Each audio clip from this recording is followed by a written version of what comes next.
Hey guys, Jesu Otaku here. Sorry, this is going to be kind of a quick on-the-fly explanation of what this new series is, this Inbetweens, because I wanted to figure out a way to fit the explanation in the first episode, and that wasn't really going to happen, so obviously this is just boom off the cuff, and I'm probably reading a script, so I apologize if you can see my eyes doing this. Okay, so some of you may be wondering, what the heck is Inbetweens? Well, Inbetweens is a series idea I've had for a very long time but never had a good name for, so I finally just cheated and took a slightly interesting term from animation when I decided to go ahead with the new series. If it's a decent title, hopefully, I don't know. Okay, so there are two types of animators who do character work for a traditional hand-drawn feature. There are the key animators who create all the main poses for a character and flesh out their acting, their articulation.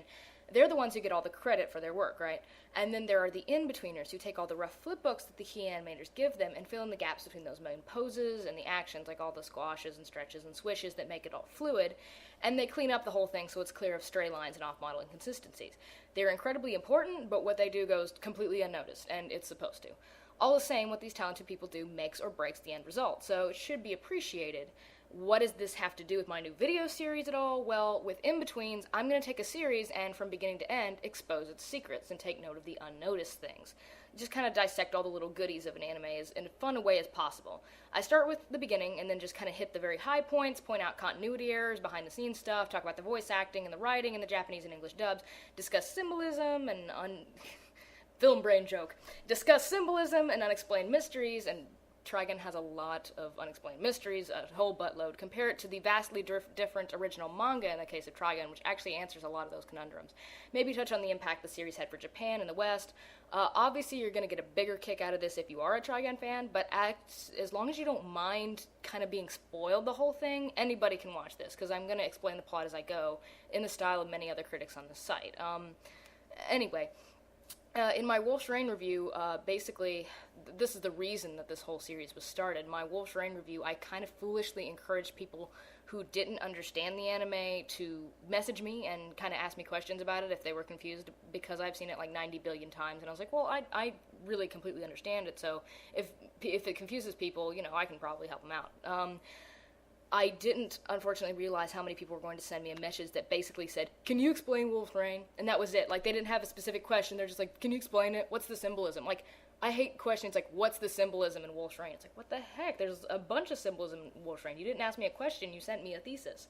And I actually answered, like, one person who wrote that in as best a way I could that didn't take up too much of my time, but then I stopped. I was like, this is dumb. And I only answered more specific questions. But I would have liked, I thought, okay, well, if I wanted to explain the series, and I kind of do, maybe I could do, like, a video and just point to that and say, well, this is, basically what the series means, and here's all the, little things in it that are hard to notice or understand, blah, blah, blah. And I was like, well, that takes a lot of time, too. But I like the idea of the series, so maybe I should start with something much easier, less complex, that still has a lot of goodies to it, like Trigun.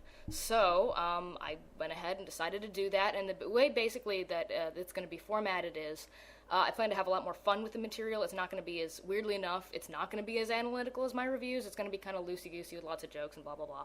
I used the word loosey-goosey. Gosh, I'm a tard. Anyway, so instead of taking down a bad movie like a lot of other critics who do this style on the site, I'm analyzing or peeling apart a good anime. So each Inbetweens installment will correspond to one disc of the anime. So you cover about 4 or 5 episodes per episode of Inbetweens, and by the end of the month you will know more Trigun trivia and junk than you ever cared to know, I guess, if you're interested in watching. So, yeah, just click on the video below, enjoy the trip, and one more thing. The first episode, the pilot, takes a lot more time to talk about than the others, so if you're like, oh my god, this is going to last forever, the pilot lasts, for me talking about the first episode, lasts way longer than the other stuff, so I apologize, and just enjoy the video, and until next week, sayonara, bye-bye.